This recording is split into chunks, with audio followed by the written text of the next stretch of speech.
Buenas noches, tardes o días, dependiendo desde qué momento o qué lugar ustedes lleguen a ver este video. Yo soy Juan González y el día de hoy me encuentro con tres líderes que están haciendo un trabajo impresionante en sus territorios. El acontecimiento que nos tiene conversando el día de hoy gira en torno a la coyuntura nacional, a lo más caliente que sucedió en la semana y es consulta popular.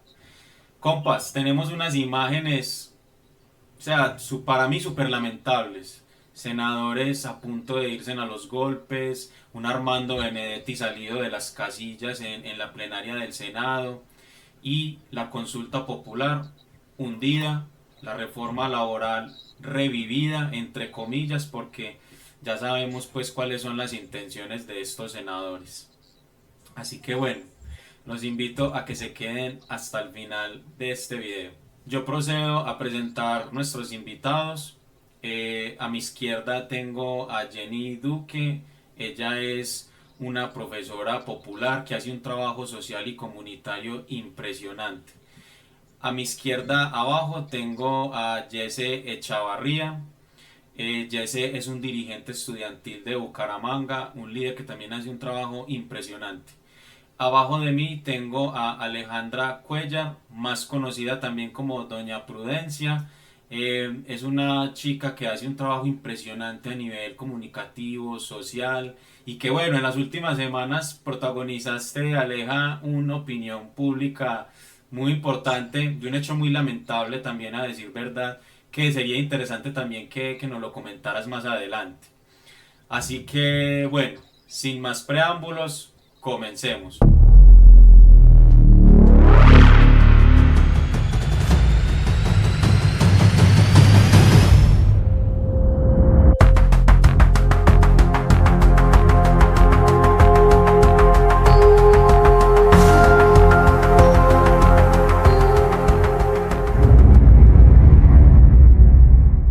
Yo quería hacer esto y enfocarlo enteramente a la coyuntura, pero también quisiera que ustedes como que lo sitúen mucho en los contextos que ustedes tienen en cada uno de sus territorios.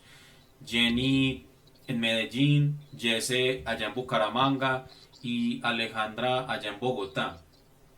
¿Y a qué voy con esto? Y es que nosotros como jóvenes, pues yo creo que tenemos que liderar como una renovación, una regeneración que debe tener la política colombiana, porque lastimosamente tenemos senadores políticos que llevan 20, 30 años ocupando curules y, y no dejan abrir las puertas a incluso al cambio, ¿cierto? Entonces, bueno, yo les propongo que empecemos como conversando cómo podríamos nosotros contribuir a esta renovación política y conectarlo también con la coyuntura. Por ejemplo, ¿cómo podemos nosotros incentivar a los jóvenes para que se interesen en estos temas? Porque me parece que es más que evidente que en los escenarios de lucha política casi siempre vemos a las mismas personas. Y jóvenes, la verdad, a mi juicio, en mi caso, se ven más bien escasos. Así que, bueno, les propongo que comencemos con Jenny. Jenny, desde tu perspectiva, ¿cómo le llegamos a los jóvenes? ¿Cómo les comunicamos la consulta popular? ¿Cómo llenamos los espacios de lucha y militancia política con nuevas personas? ¿Cómo lo ves tú, Jenny? Adelante. Bueno, gracias Juan por la invitación. Bueno, yo creo que primero me gustaría hacer una acotación sobre la juventud, Juan, y compañeros y compañeras. Yo creo que la juventud, pues somos súper importante, pero también hay un mito a través de la juventud y por eso a través de eso es que figuras tan políticas se han posicionado en nombre de la juventud y es Jerome, pues y un montón de personas pues que están ahí como llenando como ese vacío que tenemos, ¿no? Primero hablar como de que hay jóvenes que tienen las mañas muy de viejos y que eso no es propio como de la edad, ¿no? Y eso se vive en muchos espacios, incluso universitarios, donde son las mismas prácticas politiqueras y son jóvenes. Y ahí están un montón de jóvenes ahí. Entonces, yo creo que lo que tenemos que entender es la forma en la que se hace. y creo que hay unos referentes políticos interesantes en Latinoamérica que nosotros no hemos explorado mucho en este país y que yo creo que por eso es que no solo la juventud, sino en general digamos, la gente del barrio, de las periferias, decide, con conocimiento obviamente, decide no participar en política. Y es porque nos falta mucha imaginación, porque nos falta poner un sentido, porque nos falta también como una imagen desde esa perspectiva, y creo que ahí falta como un montón de estrategias, ¿no? Y creo que la estrategia debería ser precisamente imaginación política, poner unos nuevos referentes, porque no los tenemos, porque lastimosamente siempre hemos igualado a la política como algo aburrido, la política como algo que no podemos debatir, que nos pone en distancia con nuestra familia, con nuestros amigos y nuestras amigas. Yo creo que si queremos acercarlas, lo que deberíamos hacer es precisamente abrir nuevos horizontes y referentes que no los tenemos, que los tenemos que buscar y que tenemos que encontrar una épica propia, que no tenemos que estar hablando de todo a la vez, porque no somos todos, sino cada uno de nosotros tenemos una historia que contar, y sobre eso deberíamos pararnos para hacer también políticas, y eso es lo que deseamos. Yo creo que ese debería ser el camino, pues pienso yo. Muchas gracias, Jenny, por ese contexto, que ahí ya tiras cosas muy interesantes, como el tema de la familia y el tema de que también hay muchos jóvenes que asumen políticas clientelares, demagógicas, etcétera. Bueno, Jesse, adelante, ¿cuál es tu perspectiva allá desde Bucaramanga? ¿Cómo lo ves tú? No, no, pues yo no te había interrumpido, pero no soy de Bucaramanga, de Cúcuta, aquí al ladito. Ay, parce, Al la- parce. Le pegaste al Santander, pero es norte de Santander. Ok, Sí, de Cúcuta. discúlpame, Jesse, perdón, error No, mío. tranquilo, tranquilo. Bueno, pues yo creo que son como dos ejes. Uno, la juventud en política y otro, la consulta popular. Yo creo que la consulta popular definitivamente tenemos que movilizarnos frente a ella, tenemos que hacer llegar el mensaje dentro de las universidades, dentro de los barrios, ¿sí? Son diferentes escenarios que toca llegarles, decirles, miren, esto es lo que toca que luchar, lo que nos merecemos mínimamente, toca mostrarle a la gente eso, que es que no se está exigiendo aquí hacerle campaña a Petro, no se está aquí exigiendo apoyar a este gobierno, sino se está exigiendo es derechos laborales, ¿sí? Derechos que nos pertenecen y que son mínimos. En últimas, nosotros no estamos aquí ganando la gran panacea de los derechos laborales y el movimiento, no, sino prácticamente vamos a recuperar un poco de lo que nos han quitado. Entonces, para esto tenemos que hacer mucha pedagogía y también yo creo que empezar a mostrar de que la consulta popular es la herramienta, pero no es el fin. Nosotros en últimas lo que buscamos es defender los derechos laborales y volver a ganarlos, ¿sí? Que se haga ley, cualquier mecanismo que nos sirva para eso, pues ese será. Que en este momento pues se está pensando la consulta popular, ahorita se está viendo como el mecanismo del cabildo abierto, ¿sí? Y de pronto pueden haber otras herramientas que en el trayecto nos vayamos encontrando, pero en últimas lo que queremos es avanzar en las reformas, que es la laboral, la pensional, seguir defendiéndola porque todavía está en riesgo, ¿sí? La de salud, porque nosotros, digámoslo así, lo digo en la juventud, votamos por este gobierno, que este gobierno en últimas, pues con sus aciertos y desaciertos, ha tratado de avanzar en las reformas que se nos prometieron, ¿sí? Y que se ha encontrado muchos tropiezos en el camino, que esos tropiezos los ha generado el Congreso de la República, desde la oligarquía, desde el poder hegemónico de la derecha, que no ha dejado que esto avance. Entonces no era como solo votar por Petro y dejar que Petro hiciera todo, sino nosotros también tenemos la responsabilidad desde cada lugar en que hagamos, ya sea el comunitario, ya sea el estudiantil, ya sea el artístico. O sea, aquí vemos de todo la responsabilidad de seguir respaldando esto y seguir dándole fuerza. Ahora en lo juvenil, en la política, yo creo que efectivamente tenemos que cuidarlo y seguir tomándonos todos los espacios juveniles, tanto de liderazgo como en la universidad, que son las representaciones estudiantiles tan diversas y tan diferentes que hay en cada universidad, como también, por ejemplo, los CMJs que este año se eligen y que muchas veces los políticos tradicionales y desde la politiquería partidista tradicional se toman y llegan y llaman a los muchachos y le dicen, vengan, aquí está el Partido Liberal, cuánto necesitan, organicen muchachos para que voten y se terminan quedando con esos espacios de liderazgo juvenil al interior de cada municipio y luego se toman los departamentales y nacionales y luego es que la juventud empieza a aborrecer como eso, como que, ay, no, pero eso es prácticamente lo mismo de siempre y que es responsabilidad nuestra llegar y tomarnos esos espacios y si perdemos listo, pero dar los debates en la plataforma, en todo esto juvenil que se ha ido abriendo a lo largo del tiempo. Definitivamente, Jesse, sí, ese tema de los CDJ, en el caso de Medellín, ¿cierto? Y de Bogotá, es muy importante porque yo pienso que esa es una muy buena escuela de liderazgo y una primera plataforma muy importante.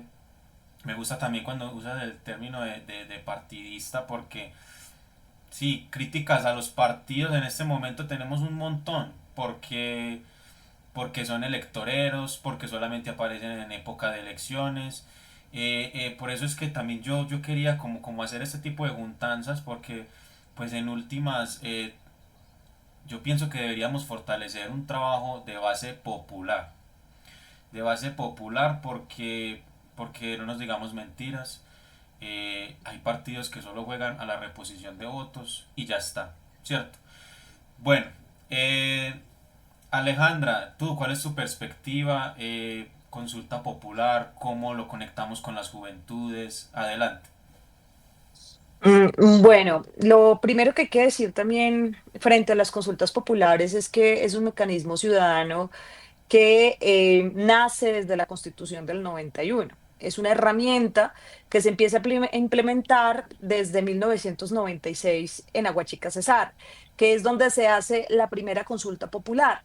Esta primera consulta tiene como pregunta si quieren que la población de Aguachica Cesar sea un ejemplo de pacificación para Colombia, ¿sí? Que sea un ejemplo, entendiendo que allí en Aguachica es uno de los municipios con más conflictos desde hace muchos años, ¿no?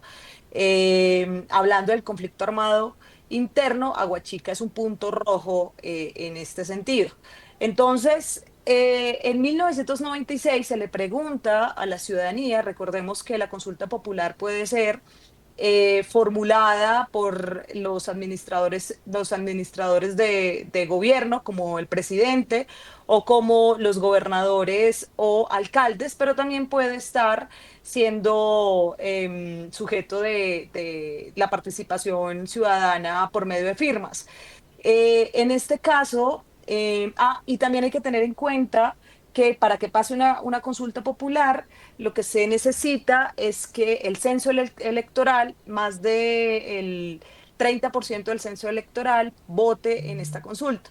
En esta primera vez, que es en Aguachica, lo que sucede es que aproximadamente 17.000 personas dicen que sí quieren que Aguachica Cesar sea referente de paz para Colombia y que quieren tener un municipio pacificado.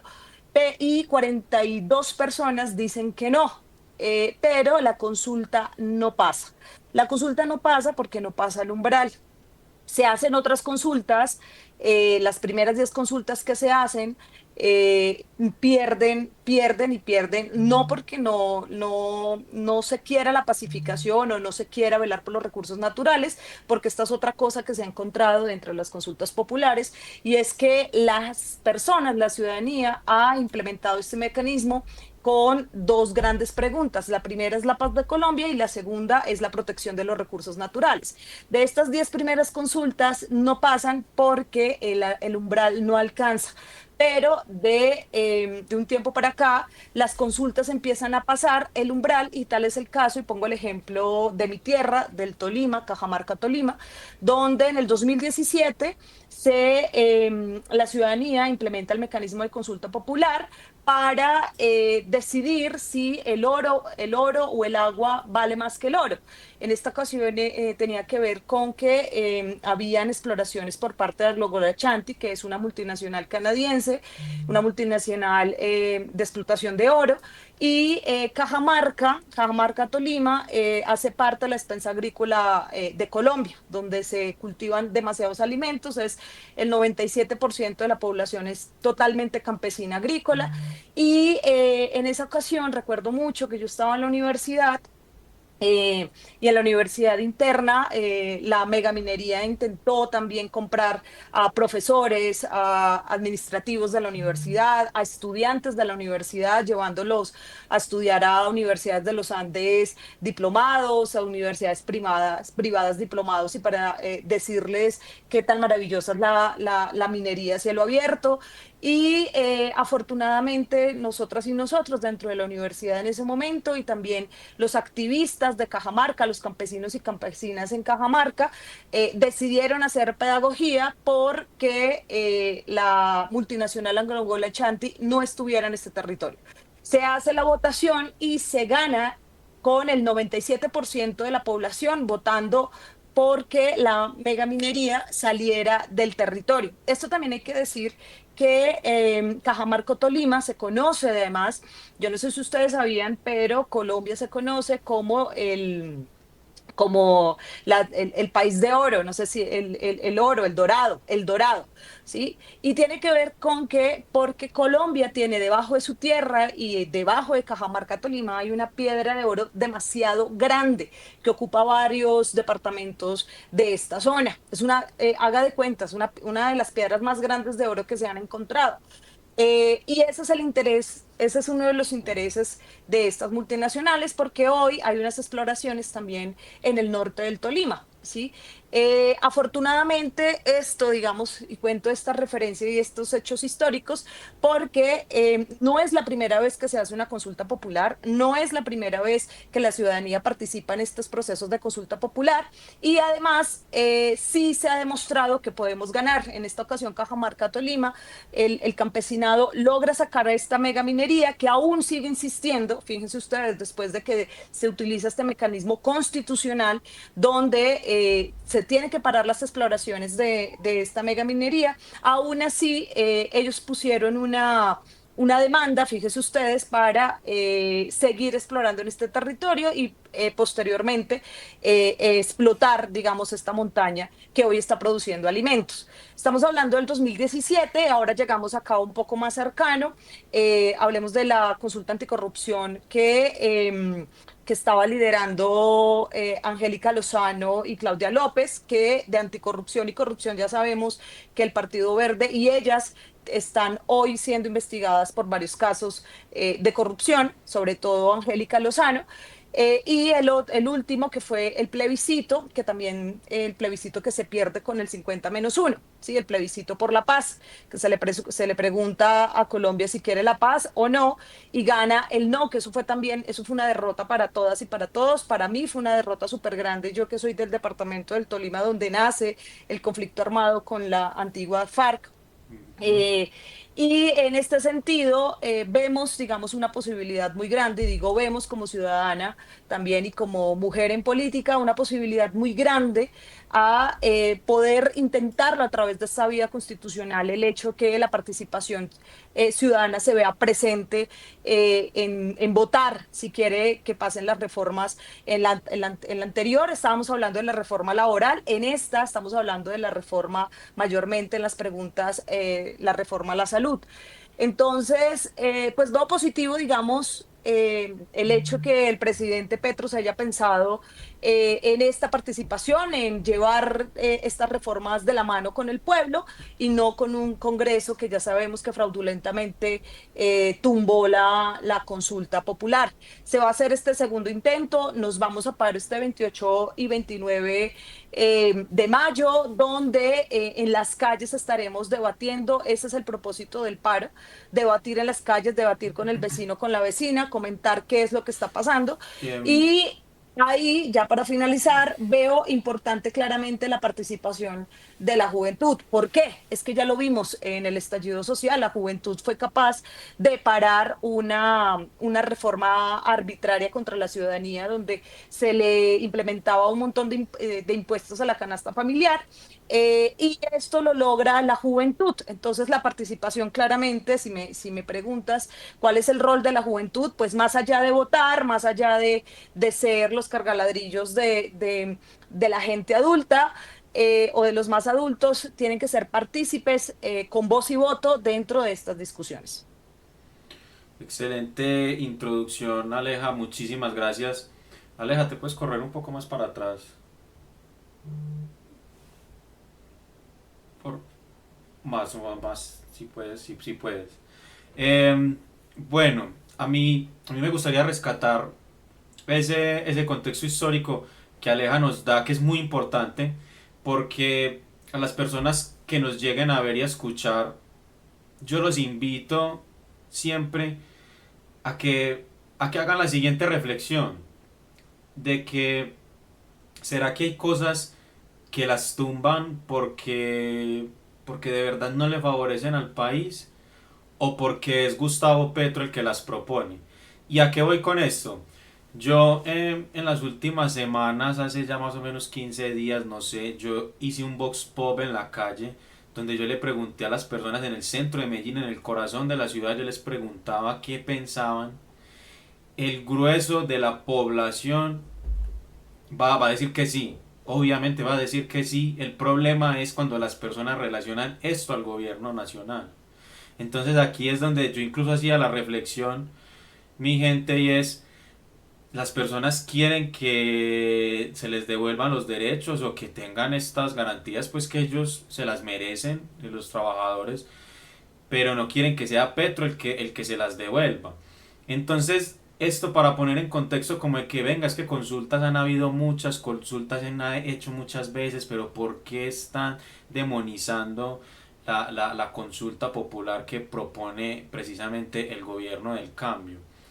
Y a lo otro, a lo que yo voy es que la consulta, este mecanismo es muy bonito, no solamente por los ejemplos que nos dio Alejandra, sino porque es que este mecanismo es la voz viva para mí, a mi juicio, ¿cierto? Porque esto aquí pues puede ser susceptible de conceptos ideológicos, pero para mí la consulta popular no es más que democracia directa, es decir, el pueblo ejerce el poder que le da la democracia sin intermediarios.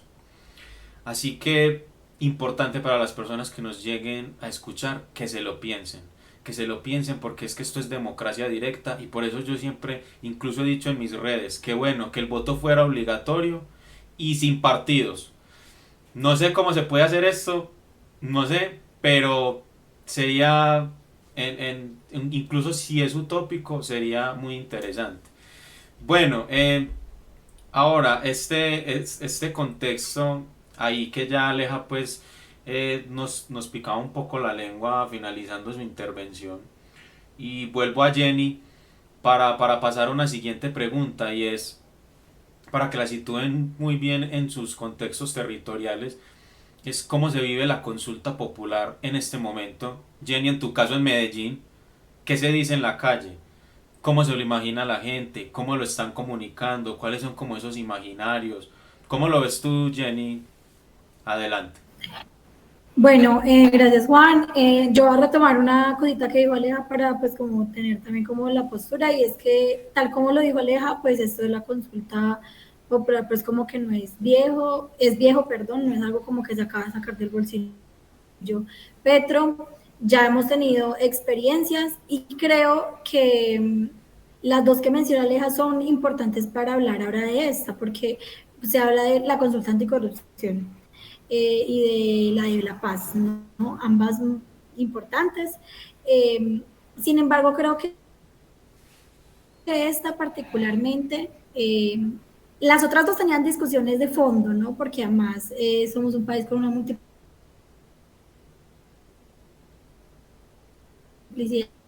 de que, por ejemplo, esta particularmente, si el Senado no aprobó esta consulta, es porque sabía de facto que la gente le iba a votar que sí, porque va el sentido común de las personas, porque todos y todas, la mayoría de nosotros nos levantamos a trabajar, a entregar nuestra fuerza de trabajo eh, durante muchas horas eh, y digamos que la plusvalía se la queda el patrón, ¿no? Entonces, creo que si el Senado no aprobó efectivamente esa consulta es porque le tiene miedo de que salgamos la cantidad de personas que tengamos que salir a votar.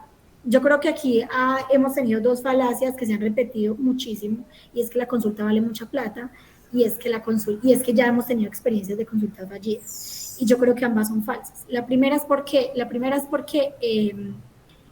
nunca habíamos tenido una consulta que llegara tanto a la gente y a las necesidades principales de nosotros y de nosotras. Digamos que nosotros tenemos como unas cosas con las que básicas sin ellas no podríamos vivir: el techo, la alimentación y el vestido, ¿no? Y pues si a nosotros nos dicen, hey, usted quiere que le paguen recargos, pues es obvio, ¿quién no va a querer que le paguen recargos? Usted quiere que a las madres cabeza de hogar, que los artistas, que a las personas informales se les reconozca. Obviamente todos vamos a querer eso porque somos la gran mayoría quienes vivimos esas condiciones precarias, a gran diferencia de las otras consultas, ¿no? Que tal vez no iban al sentido común, o puede que sí, ¿no? Pero creo que esta particularmente el Senado no la aprueba porque sabe que todos y todas diríamos que sí. Ahora, ¿qué pasa? Creo que los medios de comunicación tradicionales, y por eso me parece tan importante los medios populares, eh, y es que los medios tradicionales han encauzado la reforma como la reforma de Petro, ¿no? Porque saben que si lo encauzan de la reforma de Petro, van hacia el odio que muchas personas le tienen a Petro, de forma indiscriminada o no, que le tienen a Petro particularmente, ¿no?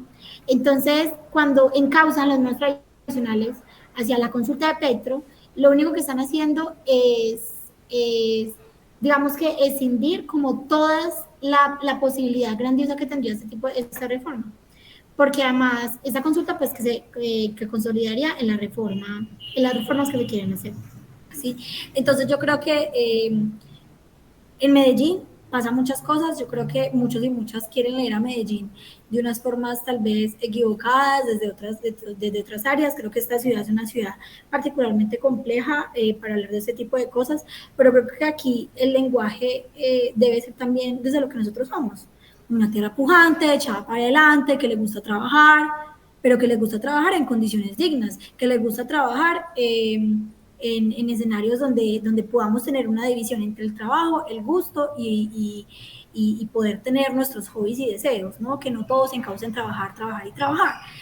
Pero creo que el lenguaje debe ser precisamente eso. Si queremos trabajar, queremos crear empresa, queremos hacer un montón de cosas, pero tiene que ser en condiciones dignas. Y esas condiciones dignas no se van a lograr si no tenemos unos mínimos para que los trabajadores y las trabajadoras puedan disfrutar de lo que trabajan y puedan trabajar para subsistir. Lo que pasa ahora es que estamos no solo nos explota, sino que nos autoexplotamos. Entonces todo el tiempo queremos trabajar más para que nos reconozcan más, para que nos den más dinero, y eso termina siendo una falacia, porque ni nos reconocen más, ni nos dan más dinero, pero sí nos explotan más y nos explotamos más, porque además está la culpa cuando no trabajamos, la culpa cuando sentimos que no tenemos una posibilidad de tener ingresos extras, de monetizar todos nuestros hobbies. Entonces hay un problema fundamental, ¿no? Y creo que el relato en cada territorio, tal y cual lo dices, Juan, debe ser distinto, ¿no? En Medellín yo creo que debe ser sobre esa línea.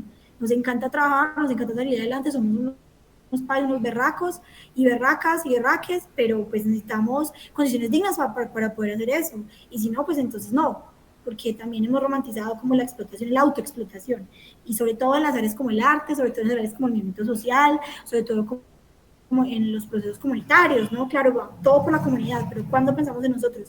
¿Cuándo pensamos en que tal vez nosotros también estamos siendo explotados y autoexplotados en nombre de un montón de causas? Total, total. Muy de acuerdo, Jenny. Y en tu intervención desarrollaste una crítica, una de las mejores críticas que se le puede hacer al liberalismo, neoliberalismo, pues ya para situarlo en el siglo XXI, y es que esas pandemias que tenemos de salud mental, de, de, no sé, este montón de carencias que tenemos a nivel moral, social, va precisamente encaminado a eso, de que todo el tiempo tenemos que ser productivos, que todo el tiempo tenemos que estar haciendo plata, porque es que el neoliberalismo también, nosotros hay veces le hacemos críticas pues muy superficiales que son súper válidas, pero en el fondo el neoliberalismo no es, pues a mi juicio, ¿cierto? No es más que codicia, crea un mundo codicioso y avaricioso, que yo quisiera pues como redondear esto en una frase muy, pues que a mí me gustó mucho, que yo la leí por ahí en las redes, ya no me acuerdo en dónde, que decía que estamos luchando para que tú pases más tiempo con tu familia y menos tiempo con el patrón. Me encantó esa frase, no sé, pues a mí me llegó mucho, pues eh, uno que ha sido pues trabajador y que ha tenido que dedicarle tanto tiempo al trabajo, sacrificando fechas especiales con las familias, ¿cierto? Bueno, vamos con Jesse. Jesse, en tu territorio, en Cúcuta, en tu diario a vivir, ¿cómo se vive la consulta popular? ¿Cómo se comunica? ¿Qué es lo que está comandando pues como ese imaginario popular por allá? ¿Qué nos cuentas, Jesse? Bueno, pues aquí es un territorio difícil para el progresismo, la izquierda o como le queramos llamar, porque pues acá históricamente ha ganado la derecha en Cúcuta. Acá era una zona paramilitar, Cúcuta, Villa del Rosario. En Villa del Rosario era donde existían los hornos crematorios que fueron descubiertos hace un par de años, donde el paramilitarismo desaparecía gente. Históricamente nos han reprimido, nos han matado desde el liderazgo juvenil. Entonces es algo que viene recargado de varios años de represión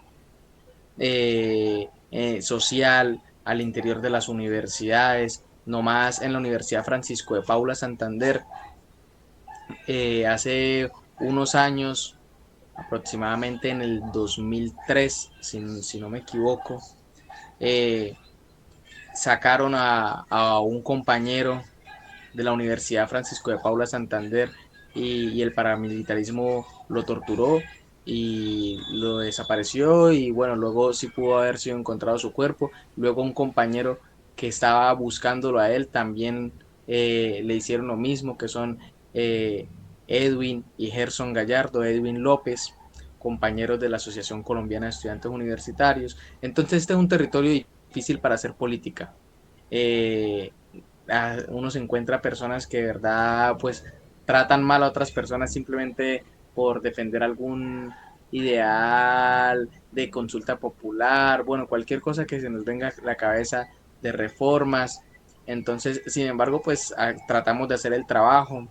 El domingo hicimos cabildo abierto en la ciclovía de acá de Cúcuta, que es la que conocemos como el Malecón. Allí tratamos de hacer expresiones artísticas, de hacer volanteo, de presentar hasta una obra de teatro, de llegar y aunque es duro y mucha gente lo mira mal, mucha gente le bota el papel a uno, mucha gente le dice cosas a uno, pues sentimos que igual este es nuestro trabajo, que no nos podemos quedar atrás, no nos amilanaremos.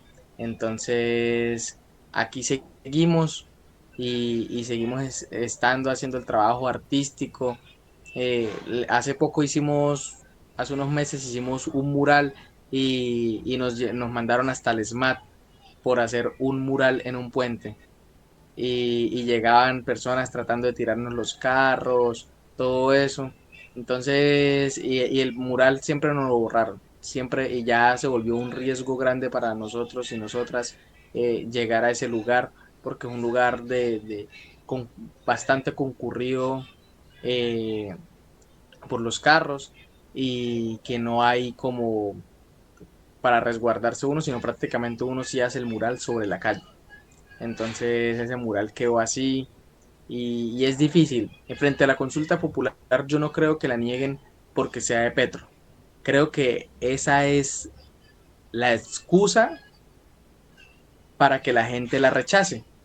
Pero yo creo que ellos la rechazan en sentido de que obviamente es un peligro para sus privilegios, es un peligro para la oligarquía efectivamente que los trabajadores ganen más derechos laborales, porque se les reduce el dinero en su bolsillo efectivamente. Entonces, para los grandes intereses de la oligarquía, como esto es un peligro, pues buscan que la gente la rechace de alguna u otra forma. Y en este momento es que ellos están ganando la guerra mediática que hace parte de la hegemonía. Ellos tienen los medios de comunicación actualmente. Sí, los más conocidos, los que llegan a más gente, RCN, Caracol, Semana, La Opinión, El Espectador, todos estos son dueños de la oligarquía y donde ellos manejan una narrativa bien hecha, desde principio a fin. Si usted ve un noticiero, si usted ve unas noticias, llevan a que la gente poco a poco, día a día, vayan rechazando el gobierno de Gustavo Petro de todas las formas, le encuentran hasta la reforma laboral, algo para que la gente diga, uy, sí, no, no, no, ¿cómo vamos a aprobar esa reforma laboral si nos va a dejar sin trabajo? No ve que vea, ahí los empresarios están diciendo que si aprueban esa reforma van a tener que despedir el 30% de sus trabajadores porque pobrecitos no tienen con qué pagar y van a quebrar. Entonces va a ser peor para nosotros porque vamos a quedar despedidos. Y empiezan a manejar esa narrativa que hasta el mismo trabajador que es explotado de 6 de la mañana hasta 10 de la noche, conozco acá en Cúcuta, por un salario de 40.000 pesos diarios, y hasta han ganado tanto poder que hasta de esas personas he escuchado diciendo no a la reforma laboral.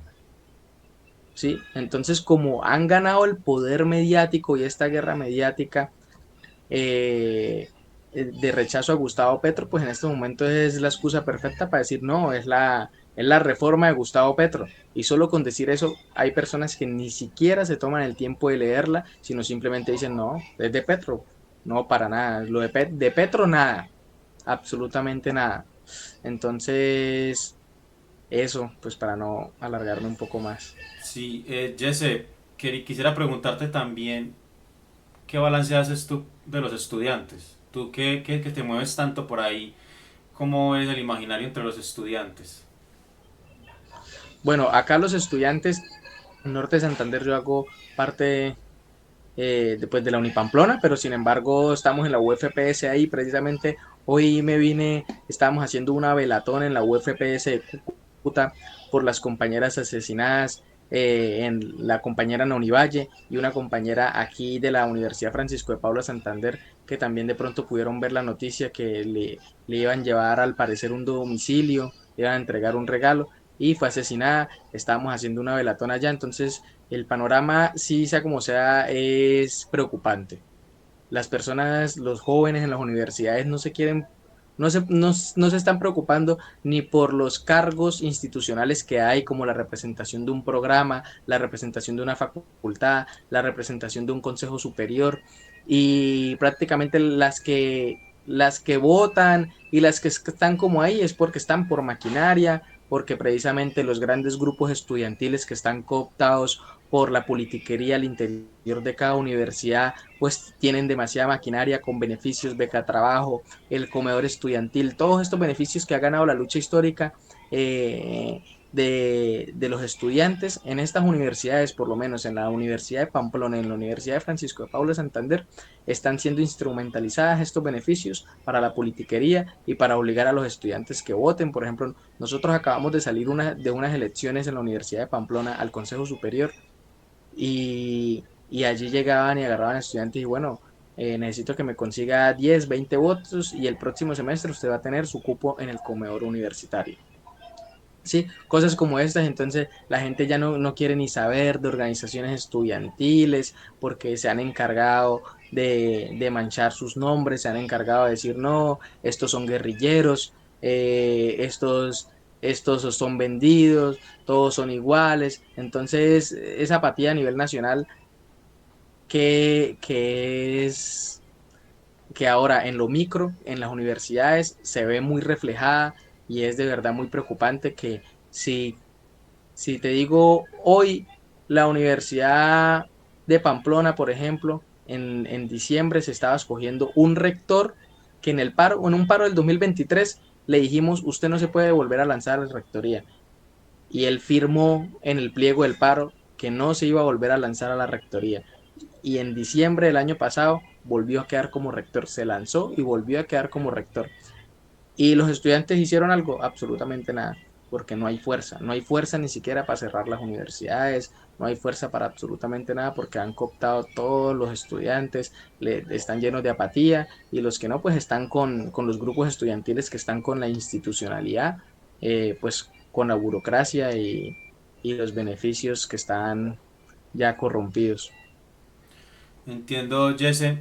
Muchas gracias por ese contexto. Eh, yo lo resumiría en que definitivamente la democracia liberal, hay que hacerle serias críticas a la democracia liberal, que en últimas es ese clientelismo, es, no sé, yo a riesgo de equivocarme diría que las sociedades antes sí eran como más militantes, me parece a mí, las sociedades eran un poco más politizadas. Eh, en fin, bueno, bueno, yo creo que esto también dependerá que logremos, bueno, digo, el gobierno, el pacto y sectores afines a una reforma laboral. Yo creo que esto dependerá de que se logre construir un discurso de lucha de clases efectivo. No sé cómo lo vean ustedes, porque, bueno, no todas las personas son conscientes de su condición de clase y la otra realidad es que los sindicatos, a mi parecer, cada vez pierden más fuerza. Los sindicatos de hoy no son los mismos sindicatos que lograron muchas cosas en los años 30 con Pumarejo y no son los mismos que hicieron paros tan grandes como un paro cívico de 1978. Incluso los sindicatos también han cometido bastantes errores, pero bueno, creo que esto también pues dependerá mucho de la organización que ellos puedan tener. Bueno, volvamos a Alejandra. Aleja, cuéntanos de tu territorio, cómo ves la consulta popular, el imaginario de la gente. Adelante. Bueno, ahorita hablando de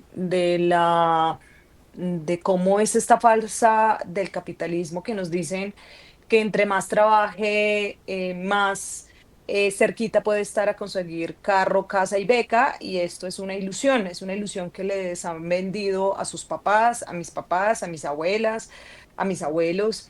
Y entonces el que madruga, Dios le ayuda, pero es que quien madruga a las 3 de la mañana, 4 de la mañana, es la mamá cabeza de familia que se tiene que ir a trabajar a Las Flores, que queda a las afueras de Bogotá y que son 3 horas en un bus para llegar, así que tiene que levantarse a las 3 de la mañana, salir a las 4 para lograr llegar mínimamente cercano a la hora de su trabajo y después llegar en la noche, a las 9 de la noche en su casa, preparar la comida del otro día, acostarse a las 12 de la noche. Y entonces vemos a esta mamá, vemos hasta a esta familia que trabaja y trabaja y trabaja, pero el sueño, la ilusión del capitalismo nunca llega y no va a llegar, porque eso de trabajar, trabajar, trabajar es para la clase trabajadora. Solamente analicemos algo. Yo estudié en el INEM, en un colegio público, en un colegio de clase obrera, y recuerdo muy bien que la 10º y 11 teníamos que ser unos técnicos. Los técnicos eran saber carpintería, saber de metalurgia y saber de electricidad. Claro, nos preparan para la clase trabajadora, los hijos y hijas nos preparan desde muy chiquiticos a levantarnos muy a las 5 de la mañana, a ir al colegio a trabajar, ir a aprender este tipo de trabajos que claramente no son indignos, por el contrario, quien tiene tíos, tías que son electricistas, carpinteros, son personas pues muy trabajadoras, pero además de eso son personas que se ganan la vida dignamente. Pero fíjense ustedes también cómo quieren que los hijos, hijas, que los nietos, nietas, sigamos en ese mismo trabajo que no hacen los ricos, ¿sí? Porque ellos no envían a sus hijos a estudiar a colegios públicos y a colegios donde la calidad de educación no es tan buena como como un colegio privado. Entonces, yo recuerdo que si usted se volaba del colegio, fíjense ustedes que los colegios públicos también tienen rejas, tienen púas, parecen cárceles desde muy pequeños, nos preparan psicológicamente, mentalmente, territorialmente y espacialmente para que nos adecuemos a las fábricas de trabajo de los grandes empresarios, ¿sí? Entonces yo recuerdo que si usted se volaba del colegio, su pantalón, echaban grasa como en la parte de arriba, o sea que si al otro día llegabas con grasa era porque te habías volado del colegio. Fíjate tú también cómo la represión desde los colegios y cómo nos enseñaban. Yo tenía 12 años, pero a los 12 años empecé a ver que tenía que vivir, digamos, en un tema donde tenía que estudiar para trabajar, pero los trabajos a los que yo podía acceder era carpintería, electricidad y construcción, porque también nos enseñaban en ese momento construcción. Yo no sé si, y espero haya cambiado, pero yo no sé si el pensum hoy de décimo y once de estas tecnologías, de estas técnicas, sigan siendo las mismas como colegios como el INEM. Y esto lo quiero decir, y digamos como que traigo esto, porque el trabajar, trabajar y trabajar, esa ilusión que nos venden, tiene que ver con que nos han metido en la cabeza, a mis abuelos, a sus abuelos, ese tipo digamos, de manipulación para que seamos nosotras y nosotros quienes trabajen, pero los de arriba, los empresarios, los que acumulan el capital, pues realmente no ponen a sus hijos ni a estudiar en los colegios que nosotras estudiamos, ni en las universidades que nosotras estudiamos, ni mucho menos los trabajos que nosotras estudiamos. Ahora vamos a la universidad. Entonces, a la universidad, por ejemplo, para contarles, la primera universidad que tuvo periodismo en una universidad pública fue la Universidad de Antioquia. Y esto tiene que ver por la manera de cómo ellos han usado el poder mediático para manipular a la ciudadanía, ¿no? Pero también vemos cómo solamente en universidades privadas como los Andes tienen ingeniería de petróleos, que es hoy lo que más plata da en el mercado, ¿sí? Y vemos cómo, por ejemplo, universidades públicas hay para ser docentes, ser médicos, médicas, ¿sí? Son trabajos que también, digamos, desde un rol de trabajador y trabajadora, y que no se nos olvide que si somos médicos, médicas, profes, docentes, tiene que ver también con que hay universidades públicas que tienen digamos, ofrecen, digamos, estas profesiones, ¿no? Pero que en las universidades privadas tienen otro tipo de profesiones donde difícilmente nosotras y nosotros podamos acceder o un hijo o hija de la clase trabajadora. Entonces, esto para pensarnos también cómo nos tienen como sociedad, ¿no? Como usted no tiene derecho a esto, usted no tiene derecho a descanso, a usted no le pagamos horas extras, usted no tiene derecho, si, por ejemplo, las mujeres como yo, que sufrimos de dolores muy fuertes cuando tenemos la menstruación, que eso es terrible, duele la cabeza, duele el estómago, duelen las piernas, y aún así uno tiene que ir a trabajar porque no podemos excusarnos cuando nos llega la menstruación, ¿sí? Que para muchos eso es una tortura de 2 días, 3 días, 4 días. Entonces, fíjese también cómo los sectores más excluidos, como la clase trabajadora, las diversidades, las mujeres, las personas racializadas, no podemos acceder a los derechos, por ejemplo, que tiene la clase privilegiada, los blancos, hombres de grandes capitales, ¿no? Entonces, digamos, esa negación a los derechos tiene que ver con algo y tiene que ver con un despertar, ¿no? Esa negación a la consulta tiene que ver con que el pueblo no se entere que nos han estado explotando toda la vida, ¿sí? El pueblo entre más sumiso, entre más manipulado, entre menos información tenga, porque recordemos que la información también es poder, el saber es poder, y la oligarquía lo sabe, lo tiene, o sea, lo ve, y por eso sus hijos e hijas no estudian en Colombia, sino que los mandan a estudiar al exterior. Por eso es que el sistema de salud de ellos, Vargas Lleras, hoy se está operando en Estados Unidos y no en Colombia, ¿sí? Porque saben que nos han relegado a un sistema educativo y a un sistema de salud, y también a un sistema laboral paupérrimo, ¿no? Entonces, ese despertar y ese miedo al despertar, lo que ha agudizado también, y ahí tomo un poco lo que dice el compañero Gizzy y Jenny, que han habido casos de violencias, por ejemplo, como que en Medellín les taparon un mural, en Cúcuta también les taparon un mural, y yo les cuento que el viernes pasado nosotros estuvimos haciendo un mural por el Cabildo Abierto, un mural convocando a toda la ciudadanía, donde decía el momento es del pueblo, consulta popular ya, y llegaron unos fachos, llegaron 2 personas, un encapuchado, a decirnos que nos fuéramos de su parque, ¿sí? Como que este es nuestro parque, que tienen que ir ustedes de mi parque, que no podíamos tomar fotos, y que esto no era como Cuba y Venezuela, y que ellos iban a estar hablando de la libertad libertad, fíjense ustedes. Pues la libertad terminó en que golpearon a un compañero adulto mayor, le reventaron la cara porque era su parque, ¿no? Entonces, fíjense ustedes cómo también el fascismo y todas estas expresiones reaccionarias actúan de manera violenta cuando la ciudadanía, cuando el pueblo trabajador comienza a ganar más derechos y comienza a quitarse la venda y a velar y a resistir y a luchar por los derechos de la población, de algo que nos tienen a nosotros apartados y apartadas, como por ejemplo algo tan básico como que nos paguen las horas dominicales y las horas extras, ¿no? Entonces, esta consulta popular trae consigo violencia y esto hay que verlo porque no solamente está pasando en Santander, en Medellín, pasa en Bogotá, pasa en Colombia, pasa en el mundo. La avanzada del fascismo viene con la avanzada de una ola de violencia porque ellos no se van a querer dejar arrebatar sus privilegios de manera fácil, sino que a partir de la muerte, el desplazamiento, de la ocupación, tal cual como está pasando hoy en Palestina, que este tema también hay que enunciarlo, porque eso que están haciendo con Palestina, lo van a hacer con nosotras y nosotros, lo están haciendo con Haití, lo están haciendo con el Congo, lo están haciendo con todos los países y los pueblos que se levanten ante los imperios y ante este poder económico, político y mediático. Así como para ir cerrando y no extenderme tanto. Excelente, Aleja, muchísimas gracias. Ya que tocas el tema de Palestina, súper interesante para que lo tocáramos ya al finalizar de la sesión.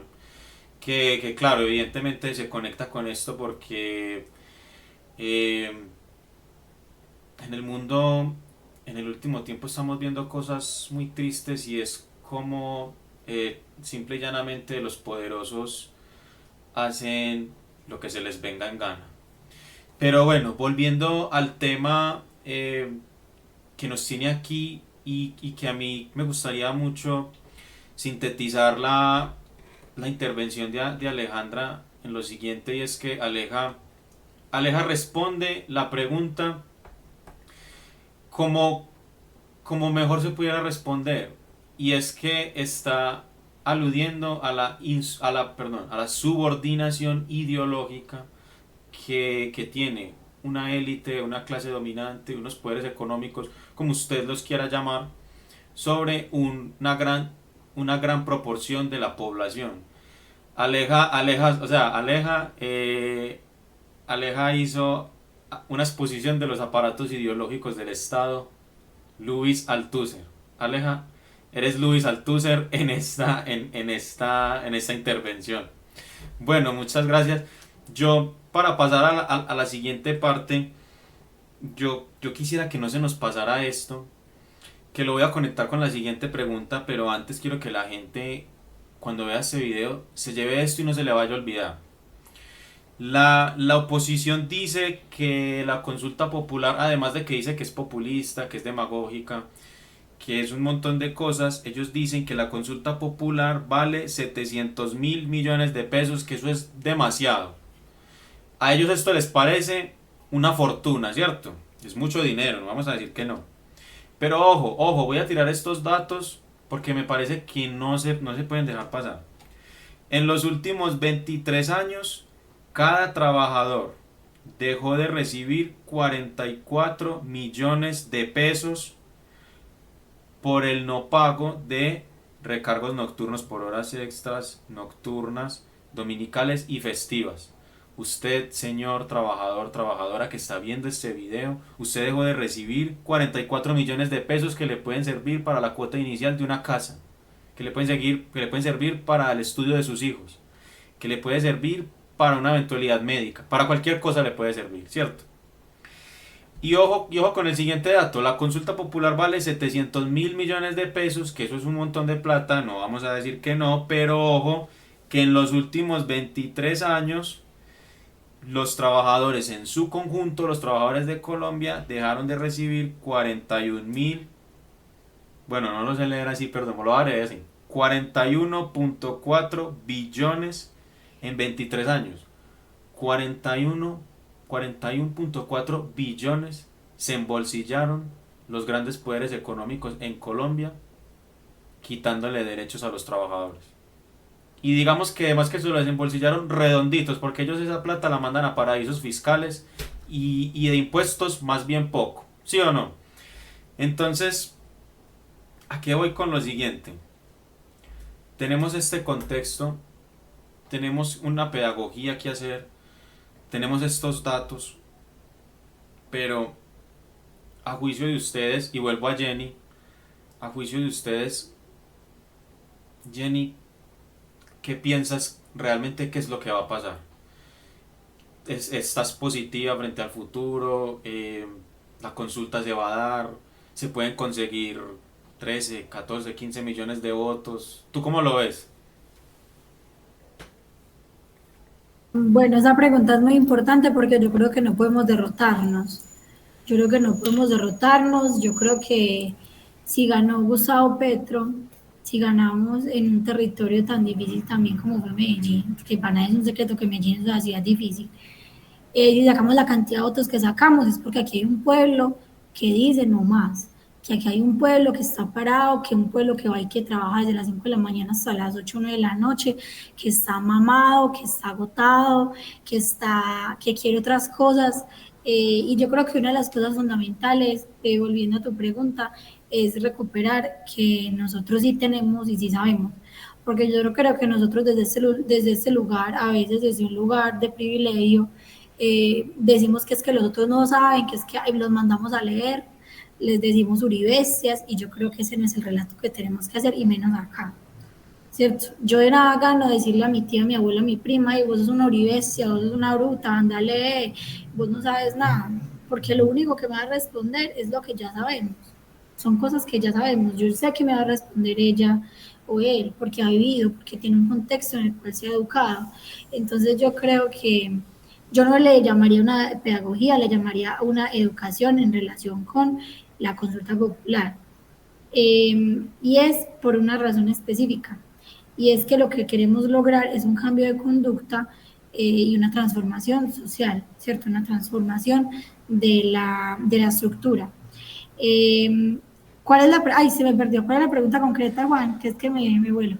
A tu juicio, ¿qué va a pasar de lo que Ah, sí, ¿qué falta? va a pasar? Eso, sí, sí, no podemos ser derrotistas, no podemos estar derrotados. Yo veo una izquierda derrotada diciendo que eso no es posible, que eso no lo vamos a sacar.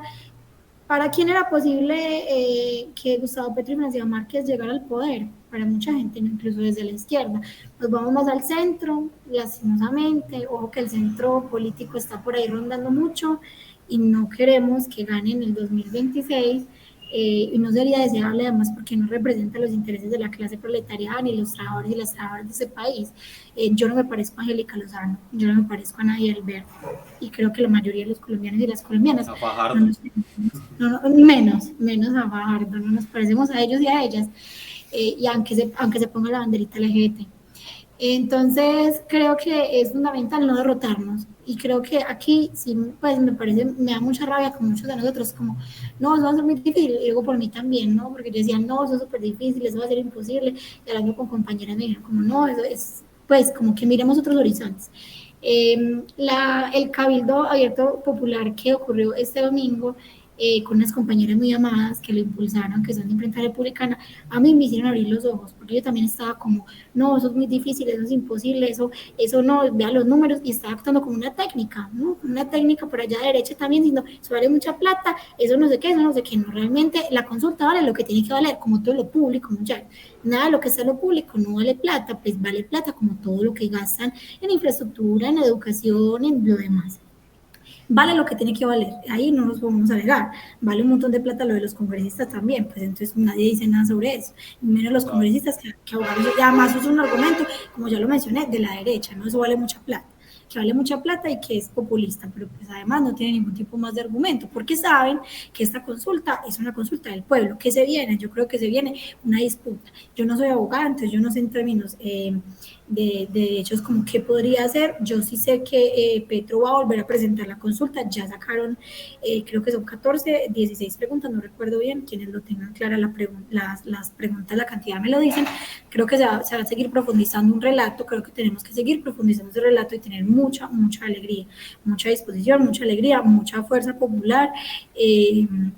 sin deslindarnos del gobierno, porque yo también creo que hay muchos cabildos populares que dicen la autonomía del movimiento popular. Parce, pues estamos en un momento en que no podemos ser tibios, necesitamos tener una postura política, seguir siendo movimiento social y decir, pues apoyamos a un gobierno, tenemos que ser una perógrata para decir, no, es que no apoyamos al gobierno, pero tal vez, pero la consulta sí, pero lo popular, como que se pierde mucho, nos dispersamos mucho como pueblo y creo que ha sido un problema fundamental.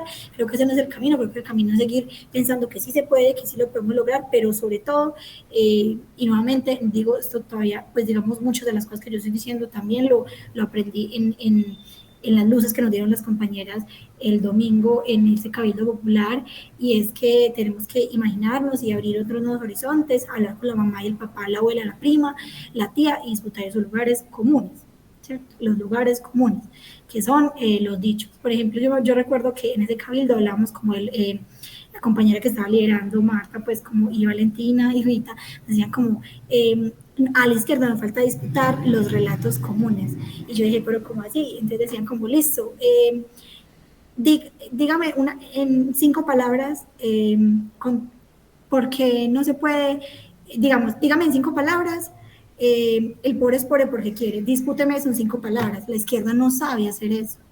Y a mí eso me parece muy interesante, es una bobada. Pues en términos concretos podría parecer una bobada, pero es algo tan sencillo, tan importante, tan necesario, que nosotros no lo hemos entendido.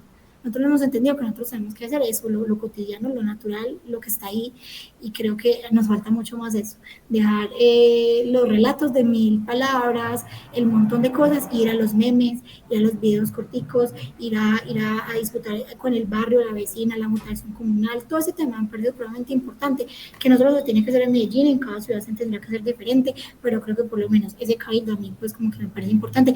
También quitar esos egos, ese deseo de estar ahí como siempre a la cabeza, porque creo que ahorita estamos en época preelectoral, entonces todos quieren hacer su cabildo abierto, todos quieren mostrar su fuerza política, y es un error de la izquierda. Creo que nosotros tenemos que unirnos en las cosas que son esenciales y también buscar las diferencias, pero unirnos sobre todo en esto, en este momento tan coyuntural, y no irnos como cada uno por lo suyo, por lo que le toque, por su pedacito, ¿no? Que creo que es lo que estoy viendo también, una ciudad, además, un montón de ciudades haciendo de todo como locos, planteando un montón de propuestas que al final son inviables, y no vamos como a lo esencial, concentraditos en lo que tenemos que concentrar. Y especialmente eso, que esa consulta pase, que yo creo que si no pasa, al menos se profundiza entre todos los colombianos y las colombianas, de que este país ya necesita una reforma, por lo menos laboral. Si pasa la reforma laboral, yo quedo tranquila, pero no la reforma del Senado, porque ojo que eso es una trampa del centro. El centro quiere pasar una reforma laboral monstruosa que no recupera nada de los derechos laborales, eso quiero dejarlo acá. Que la izquierda que esté de acuerdo con el monstruo que quieren montar en el Senado de la reforma laboral, que la quieren revivir, está equivocado, está equivocado. Y creo que ese no es el camino. Me extendí mucho, perdón. No, no, estuvo súper bien, Jenny, muchísimas gracias. Pasemos ahora a Jesse. Jesse, ¿cuál es tu análisis de lo que se viene? ¿Qué crees que vaya a pasar? La consulta va, ¿cómo ves la organización popular? ¿Qué nos puedes contar tú? Adelante. Bueno, yo creo que ahorita en esta nueva propuesta en el Congreso que dicen que va a tener más preguntas, bueno, yo creo que puede pasar, pues yo no soy como, como pesimista, decir no, no va a pasar, y creo que ya estando la consulta popular aprobada en el Congreso, creo que tenemos trabajo que hacer, pero es muy ganable en las calles, es muy ganable ya esa consulta popular como tal, en el umbral que necesitamos. Yo creo que sí lo podemos lograr. Me parece más problemático es en el Congreso. Sin embargo, creo que se pueden mover y lo pueden aprobar, pero adicionalmente, por eso decía, no creo que no debemos enfrascarnos como tal en la consulta popular como fin, sino como herramienta. Y que eso también lo entienda la gente, porque en llegado caso puede pasar, las grandes élites son las que tienen el Congreso, lleguen a cerrarlo en el Congreso, la consulta popular, entonces que las personas no vean esto como una derrota y que ya no se pudo hacer y entonces ya no hay nada que hacer y ya perdimos y ya ahora solo seguir en lo que estamos, no. sino la consulta popular es la herramienta que en estos momentos nos va a permitir volver a esos derechos laborales y la que creemos como más factible y como la táctica que tenemos trazada para llegar a ello. Pero no puede ser el fin. El fin es volver a ganar nuestros derechos laborales y a tener esa reforma laboral y hasta reforma a la salud y reforma a la educación. Eso es lo que nosotros queremos y por lo que debemos luchar y que debemos estar en constante análisis de en este momento nos sirve esto para lograrlo y en otros momentos nos servirá otra cosa e ir con toda con la movilización y con la pedagogía en las calles, en las universidades, en los barrios, dentro de las comunas, ¿sí? Estar ahí al frente en pie de lucha para llegar y realizarlo de la forma que nos toque. Pero ese es el camino. De la forma que nos toque. Fuerte, fuerte, terminó fuerte ahí, Jesse. Eh, bueno, Aleja, ¿cuál es tu perspectiva?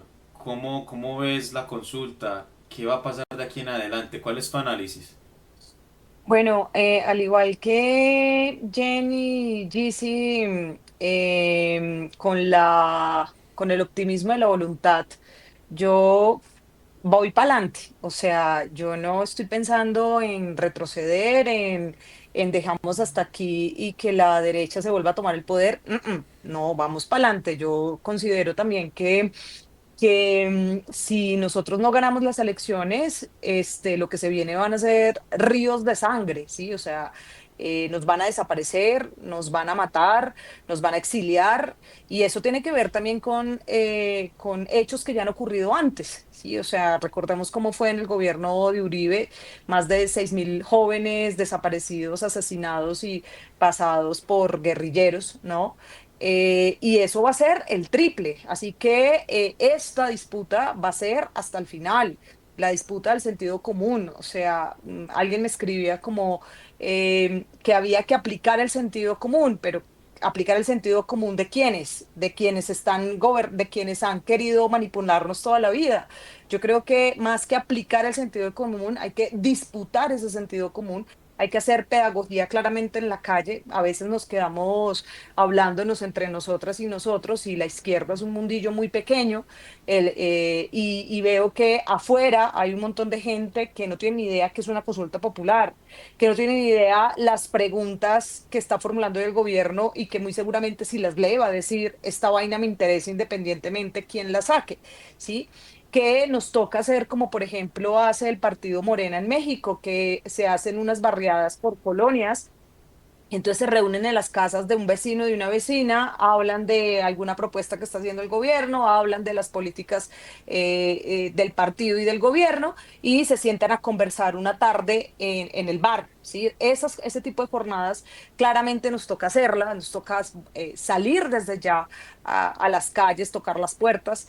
Este 28 y 29 que va a ser el paro va a ser buenísimo en la medida de generar también un impacto, una presión al Senado corrupto y fraudulento que no quiere que el pueblo participe en las decisiones del país y el horizonte que quiere y se plantea como sociedad. Estoy súper convencida que la violencia y la arremetida que han estado pasando en otras ciudades tiene que ver con que la consulta es un mecanismo muy fuerte, es un mecanismo de poder para el pueblo, y que eso es algo que le tienen miedo las élites colombianas. Entonces, considero que hay que reunirnos, que estos cabildos abiertos trasciendan mucho más allá de los partidos. Yo que soy de partido, soy consciente de esto. La politización de los espacios tiene que estar presente, no es un tema de a mí no me interesa si el gobierno, no, claro que nos debe interesar, porque hoy por primera vez tenemos un gobierno popular a favor o de nuestro lado, ¿sí? Y hay que aprovecharlo y hay que exigirle claramente, pero también hay que apoyarlo. Y considero que eso es parte también de la politización nuestra. Entonces, bueno, estoy con la esperanza arriba. Considero también que debe haber una comunicación intergeneracional. para que se arme este gran sancocho nacional. Recuerden cómo se hace un sancocho. Yo estuve pelando papas hace unos días para hacer un sancocho comunitario y un sancocho se hace poniéndole la papita, la yuquita, el platanito, la cebollita, cada quien pica, cada quien pone de lo que tiene. Eso es un gran sancocho nacional, donde, por ejemplo, pueden caer personas que digan, mire, yo estaba anteriormente pensando que Uribe era lo mejor, pero hoy estoy pensando que la situación puede cambiar si vamos por este lado y claramente hay que acogerlo, esperar que lleguen liberales y digan, yo estoy de acuerdo con las reformas, esperar que haya gente que diga, yo no estoy con ningún partido, con nadie, pero quiero aportar en esto. Ese es el gran sancocho nacional y espero que lo podamos lograr. Espero que también, digamos, seamos muy conscientes que solas y solos no vamos a ganar. Yo no sé si se están viendo si se vieron la serie Eternauta, que es una serie de un cómic argentino, donde precisamente habla de eso, de comunidad, en comunidad nos salvamos. Entonces, eso también hay que verlo, los egos, el individualismo, la forma neoliberal de podernos entender eso hay que dejarlo a un lado, de pensar que nos vamos a salvar solas y solos, eso está mandado a recoger. Toca golpear las puertas al vecino, toca golpear al compañero y compañera con el que usted hace rato no se habla, pero que sabe que este es un tema que le puede interesar o que por lo menos puede ser consciente de lo que implica que la consulta popular pase. Ese tipo de acciones son todas muy válidas. Hay que también establecer y hacer entender que hay unas juventudes, y cuando yo hablo de juventudes son de 17 años a 28 años, y lo digo porque yo ya estoy en los 30, y que tiene que haber una comunicación intergeneracional donde las experiencias de los más jóvenes son igual de válidas a las experiencias de los más adultos, ¿no? Porque en estos espacios también tiende a que el adultocentrismo anule las experiencias de los más jóvenes y ahí, por ejemplo, eso lo conecto con la pregunta inicial y es cómo vamos a hacer para que los jóvenes se interesen en política.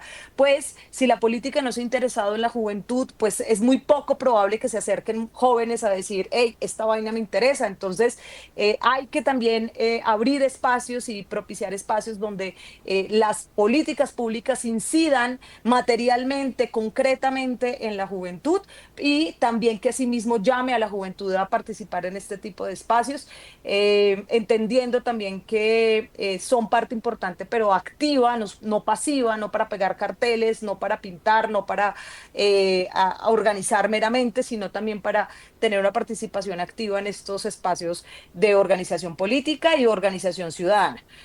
Dejo hasta ahí como para, digamos, provocar un poco la conversación y para dejar también claro que vamos con toda, como Gramsci, con la voluntad, con el optimismo de la voluntad. Aleja, estás muy marxista hoy, muchas gracias. Bueno, Aleja, muchas gracias por esa intervención. Eh, yo lo resumiría en que, bueno, hay que ir al corazón de la gente, al corazón del pueblo colombiano. Eso es algo de todos, incluso de los empresarios. No tenemos nada en contra de las personas que emprenden, pero sí nos gustaría que los empresarios entiendan que, que la empresa, para mí, yo les invitaría a que pensaran que la empresa debe ser una función social, debe ser una labor social, y seguramente que deben haber buenos empresarios que están con la patria, que están con la gente, porque al fin y al cabo eso es algo que va a beneficiar a todo el mundo. Por ejemplo, con las alzas de salario mínimo que ha tenido el gobierno nacional, pues miren que la inflación se ha contenido muy bien. Entonces se van cayendo también esos mitos que meterle platica en el bolsillo a la gente eh, sube los precios, y no ha sido así. No necesariamente tiene que ser así. Y también que entiendan que estos temas también son muy de trámite político, y bueno, es también la invitación como a un gran acuerdo nacional. Bueno, para ir finalizando, yo les doy la palabra para que hagamos algunas reflexiones finales. Entonces vuelvo a Jenny como para que dejes tus conclusiones y nos cuentes, por ejemplo, cómo ves 2026, eh, cómo le, por ejemplo, lo que hablábamos de construirle el relato a la gente, llegándole al corazón. Esto no es de Petro, esto no es del pacto, eso es de la gente, ¿cierto? Más allá de gobiernos, más allá de lo que sea, que es importante politizar el espacio, obvio, porque sin política no se logra nada, pero, pero también como para decirle a la gente que es que esto es para la gente, ¿cierto? Entonces, Jenny, te doy la palabra como para que dejes tus conclusiones y adelante. Bueno, yo creo que la conclusión es que si queremos ganar en el 2026, si queremos que la clase trabajadora continúe obteniendo cada vez más derechos, tenemos que corregir el camino. Creo que hay errores que se han tomado estructurales del gobierno y que se deben corregir. Y creo también importante una organización social que no le dé miedo a tomar una postura, porque creo también que la ausencia de partidos que recojan el sentir de la gente también ha significado la apatía generalizada por, por querer estar, ¿no? Porque quienes dicen a mí no me interesa la política, a mí no me gusta eso no es para mí, somos al final quienes más sufrimos las decisiones de quienes toman y hacen política, ¿no? Porque no cualquiera puede lanzarse al consejo, porque no, que incluso una JAL, o sea, incluso para lanzarse una JAL muchas veces se necesita un montón de plata para comprar. Bueno, eso es una cosa de locos. La gente que quiere hacer de forma honesta, pues le toca muy duro, casi nunca leer nada mal. Entonces, yo creo que lo primero es como corregir las cosas que se ha hecho mal desde el gobierno, reconocer y tener una autocrítica de que hay cosas que no se han hecho bien. Eh, También resaltar los logros, sino que un movimiento social que no le tenga miedo como a, como a nombrarse desde el gobierno, porque yo también creo que eso no debería ser como tan trascendental en ese sentido. Eh, Creo muy importante, claro, que necesitamos ambas cosas, que la gente esté en la calle, que la gente esté en lo digital. Eh, yo creo que es posible que en 2026 nuevamente pueda llegar un gobierno popular, pero eso requiere trabajo y dejar lo que ya he dicho, los egos al lado. Todavía, aunque cada cual quiera ser candidato presidencial o de consejo o de alcaldía, si se quiere ser candidato o candidata, entonces trabaje, porque eso pasa mucho, que entonces empieza como estrellitas, a estar en todos lados, a hacer cosas virales, y creo que lo que necesitamos como pueblo es cosas reales, concretas. Bueno, o sea, ¿qué legado va a dejar este gobierno que al pueblo de a pie nos va a mejorar la vida? Si al final de los 4 años no respondemos a esta pregunta, este gobierno no. Entonces yo creo también que es importante poder dejar ese legado. Pasó una gran reforma que nos tienen en vilo, que es la de la pensional, una de las reformas más importantes, y lograr por lo menos hacer reformas, que es lo mínimo, pero que ni siquiera hemos tenido la posibilidad de hacer ese tipo de reformas. E incluso estamos volviendo a los derechos laborales de 2005 que perdimos, porque muchos de los derechos laborales que se están intentando recuperar son derechos laborales que estaban en el 2005, ¿no? Los recargos y un montón de cosas así. Hay cosas nuevas, pero creo que por lo menos recuperar lo que perdimos y un poquito más, y cada vez un poquito más, pero eso con trabajo, con disciplina y con organización. Eh, y nombrar pues lo político, ¿no? Una cosa son los partidos políticos, otra cosa es el movimiento social, y no tienen por qué estar pelos o no deberían por qué estar. Y que a los partidos políticos les falta todavía mucha imaginación y tener una ética. Creo que eso es muy importante. También creo que es muy importante, sí, educar, digamos, más que educar, como seguir conversando más con nosotros, seguir conversando mucho más, nosotros y nosotras. Creo que nos falta mucho eso. Eh, y salir como de esa burbuja en la que estamos casi siempre, salir de esa burbujita de la universidad, de esa burbujita de algunos círculos en los que nos mantenemos, como para ver el panorama de qué están hablando. Y no mucha esperanza, mucho ánimo. A veces yo me desanimo mucho por un montón de situaciones que yo veo, pues digo, no, nada, para adelante, pues para adelante, hay que trabajarle, hay que darle, a ver si logramos sacar esto adelante. Totalmente, totalmente. Muchas gracias por esa intervención, Jenny. Sí, más allá de partidos, es que la gente entienda pues que debe haber un gran acuerdo nacional, pues vuelvo y lo digo. Y también invitarle a Bueno, eso es más bien como un llamado a los círculos de izquierda de que el gobierno hay que criticarlo también, hay que criticarlo y es normal, ¿cierto? No hay gobierno, no hay gobierno perfecto, pues obviamente no lo hay, pero se han hecho cosas mal y se tienen que corregir, ¿cierto? Se tienen que corregir para lo que falta y para lo que viene, ¿cierto? Bueno, le doy la palabra a Jesse. Adelante, Jesse. ¿Cuáles son tus conclusiones, tus reflexiones finales 2026? ¿Qué sensaciones tienes? Adelante. Bueno, lo divido en dos cosas. Uno, la gente, el pueblo, y otra, el gobierno. Frente al gobierno, yo creo que Petro tiene la responsabilidad de, de, de como toda la voluntad política de hacer de verdad todo lo posible y lograr de que pase una reforma laboral, digamos, con sea el mecanismo que sea, y asimismo una reforma a la educación.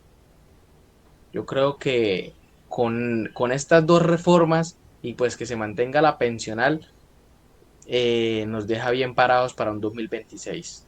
Vamos a decir, bueno, sí se hizo, sí se lograron grandes reformas políticas estructurales como es la laboral, la educación y, Y la pensiona. y la y la pensional, y con esto vamos a tener mucho con qué agarrarnos para el 2026, de que la gente ya va a poder palpar un poco los cambios que ofrece, digamos, la izquierda, van a sentir qué es volver a tener derechos, van a sentir que es verdaderamente ahorita como lo están viviendo, que los estudiantes puedan ir a una universidad pública y que más adelante pues puedan estas universidades públicas tener el dinero que necesitan, que es lo que se quiere en la reforma.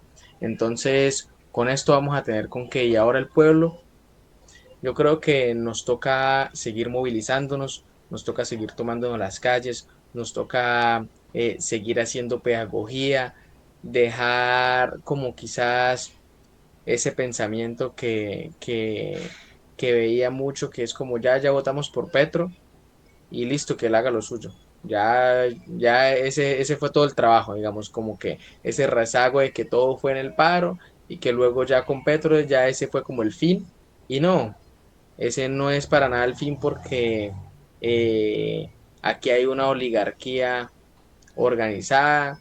Aquí ellos sí llegan y ponen plata donde tengan que poner plata para no dejar que la gente avance. Entonces, entonces hay que ir más allá, hay que seguir presionando al Congreso de la República, decirles a los políticos que están allá que donde no aprueben estas reformas, pues en el 2026 ninguno de ellos va a ganar y así un poco meterles esa presión a ver si logramos avanzar en nuestros derechos. Muchas gracias, Jesse. Muy importante. Y, y ese fin que tú nos dejas, yo creo que sí es muy evidente que las decisiones de muchos congresistas sí van a tener un costo político, porque yo lo que sí pienso es que el Congreso últimamente sí está bastante desprestigiado. Si no, miren que hace no mucho salieron dos congresistas para la cárcel, Iván Name y el señor Calle del Partido Liberal, que es no más que una muestra de eso, de lo que son los congresistas. Bueno, para volver a Aleja, Aleja, antes de que nos des tus conclusiones, me gustaría que nos contaras un poco, que rápidamente, ¿cierto? Eh, Me gustaría que nos contaras un poco qué fue lo que viviste en esas imágenes pues tan lamentables que, que vimos en las redes sociales de la misión que tú estabas desempeñando. Cuéntanos un poco qué fue lo que pasó. Adelante, Aleja. Bueno, pues realmente todavía no he terminado de procesar todo lo que se vivió. Fue una misión de muy alto riesgo, donde el primer riesgo era el burocrático, el segundo era interceptación del ejército sionista de Israel y el tercero un bombardeo y las tres ocurrieron. Entonces, fíjese usted cómo está siendo hoy de alto el genocidio. Para aclarar un poco, estamos hablando de la misión Flotilla de la Libertad de Malta, donde dos drones bombardearon el barco Conscience con ayuda humanitaria para Gaza, ¿no? Entonces, contarles que todavía la misión sigue y eso quiere decir que se está esperando que el barco sea reparado, pero también de tener un pabellón, o sea, una bandera de un país para poder transitar de ahí, o sea, del Mediterráneo hacia Gaza. Esta misión se hace desde el 2018. De 35 barcos, solamente 5 barcos han logrado llegar a Gaza y llevar la ayuda humanitaria. Y bueno, fíjense ustedes cómo Netanyahu, de una manera despiadada, hace unos 10 días anunció que iba a conquistar Gaza en su totalidad. Y estamos viendo cómo los gazatíes llevan más de 3 meses sin que les entre un agua. Y lo que la ONU anunció en las últimas horas es que si no entra comida a Gaza, agua a Gaza, es muy probable que más o menos 17.000 niños, niñas mueran por hambruna.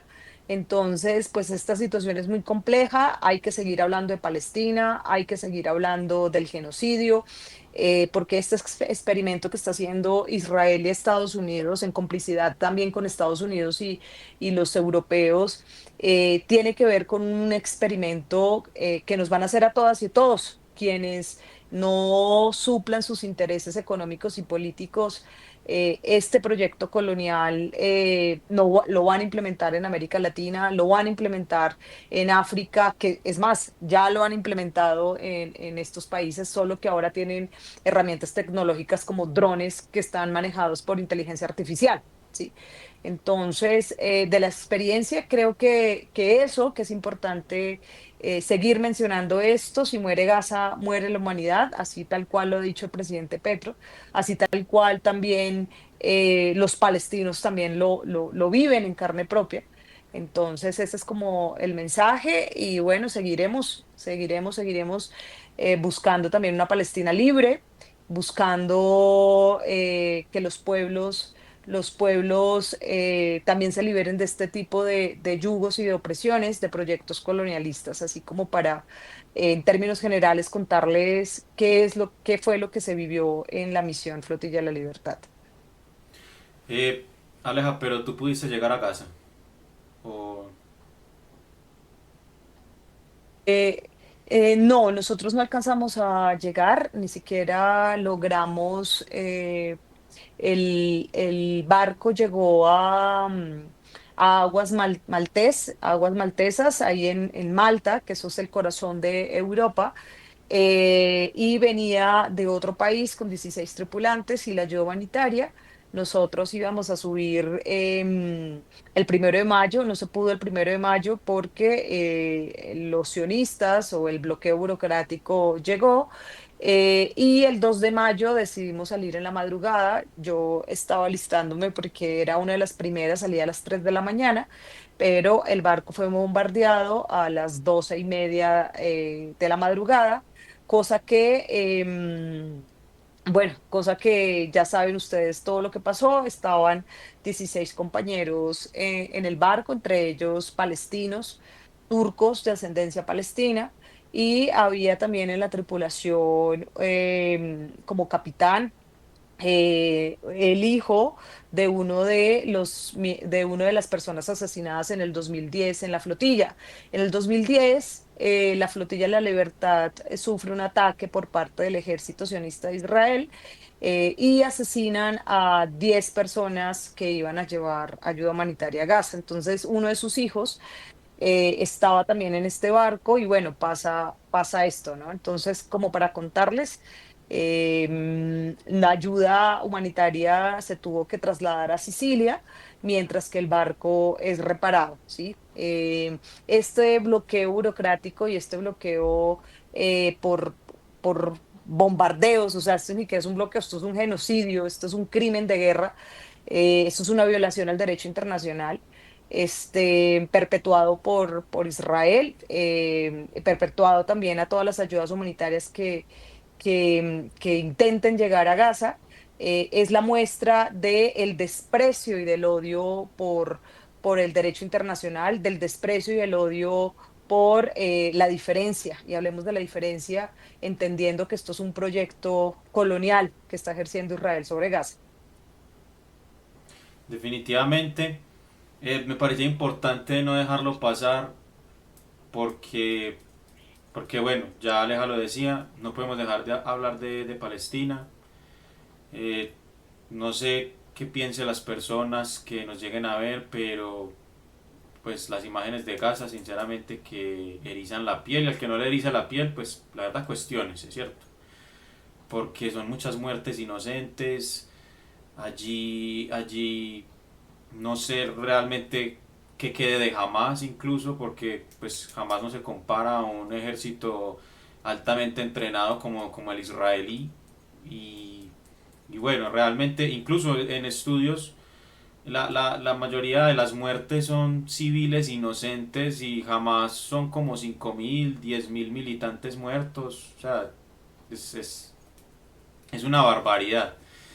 Bueno, Aleja, te doy paso para que des tus conclusiones. No sé si lo puedas conectar con lo que viviste, con la misión Flotilla por la Libertad. ¿Qué piensas sobre 2026? ¿Qué reflexiones nos puedes dejar sobre este encuentro? Bueno, yo considero que hay que seguir la lucha, digamos, de quienes hemos decidido escoger este camino de la lucha social, del activismo, de la politización de los espacios, pues es un camino de toda la vida. Sin embargo, esto no es un tema de solamente la izquierda, ¿sí? Como para ponerlo en esos términos. Esto es una situación de la humanidad, de cómo nos entendemos como sociedad, de cómo vamos a avanzar como sociedad. Las reformas sociales que está planteando el gobierno son reformas que muchos decían, incluso ayer en su discurso en Barranquilla, decía, yo quisiera, el presidente Petro decía, yo quisiera que este gobierno fuera un gobierno socialista, ¿sí? Porque lo soy, porque él lo es.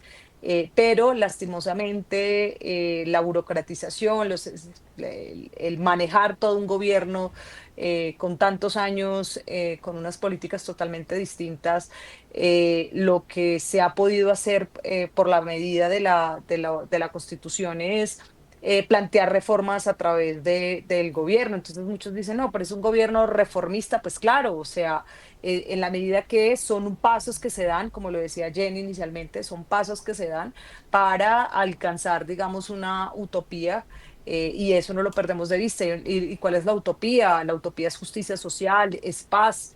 Escuchaba también de amigas que decían, si hay paz en Colombia, hay paz en América Latina. Nosotros somos un país meramente, sumamente, que hemos estado sumidos en la violencia, en el conflicto armado, y eso no nos ha permitido ver los otros problemas que tiene el país, ¿no? Entonces nos han tenido matándonos entre nosotros, y porque esa es la realidad, quienes conforman los grupos paramilitares, los grupos guerrilleros y el Ejército Nacional o la fuerza pública, son hijos, hijas de trabajadores, hijos, hijas de campesinos, hijas, hijos de indígenas y afrodescendientes. Entonces, que no se nos olviden que mientras que nos entretienen matándonos entre nosotras, derramando sangre inocente, poniéndonos a pelear entre nosotras, ellos siguen desplazando, ocupando tierras que no les pertenecen, comprándolas a poco precio, la corrupción interna, ¿sí?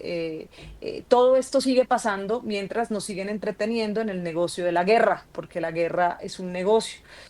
Un poco también la reflexión es el camino o las utopías, hay que romperlas, hay que soñarlas, hay que pensar y construir otros mundos posibles, ¿no? Como el hecho de sentirnos derrotados, como lo decía Jen, si tú le cantas a la muerte, como decía Bateman también, si tú le cantas a la muerte, ya estás muerto. Sí, hay que cantarle a la vida, hay que cantarle al amor, hay que cantarle a la esperanza, a la lucha, ¿sí?